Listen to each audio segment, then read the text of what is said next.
I am really pleased that we're taking this time today to honor President Reagan and his legacy. I know it means a great deal to my colleagues across the aisle.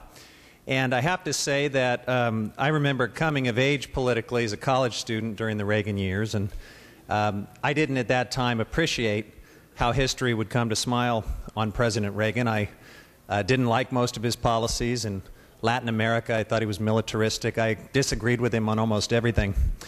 But as we look back in hindsight and see how history has indeed smiled upon his legacy, I think the reason for that is because he's a president who restored our national confidence at a time when we really needed it. And he's a president who spent his time working across party lines and finding ways to make a difference, even working across ideological lines to find ways to make a difference. When President Reagan stood at the Brandenburg Gate and gave the famous "Tear Down This Wall" speech, he was railing against the most extreme ideology the world had ever seen, at least the most extreme ideology we'd seen up to that point.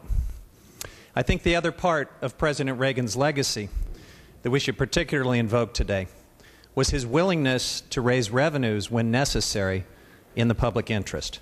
He did it time and time again, and he may not have had the John and Ken show at his time, but he took a lot of heat for doing the right thing.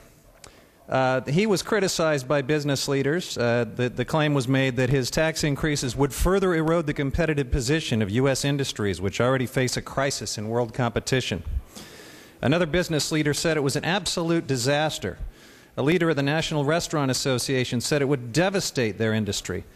The criticism went on, but President Reagan stood firm against that extreme view, and he did what he thought was in the nation's interest. When he was governor, he did what he thought was in the state's interest. So I stand here today to join in honoring President Reagan's legacy and to do something that I didn't think I would ever do, to pray that the spirit of Ronald Reagan actually bless this House with the kind of leadership and political courage that we desperately need today. And I think if we listen hard, we can almost hear the words and the voice of the Gipper saying, "Mr. Valines, tear down this wall."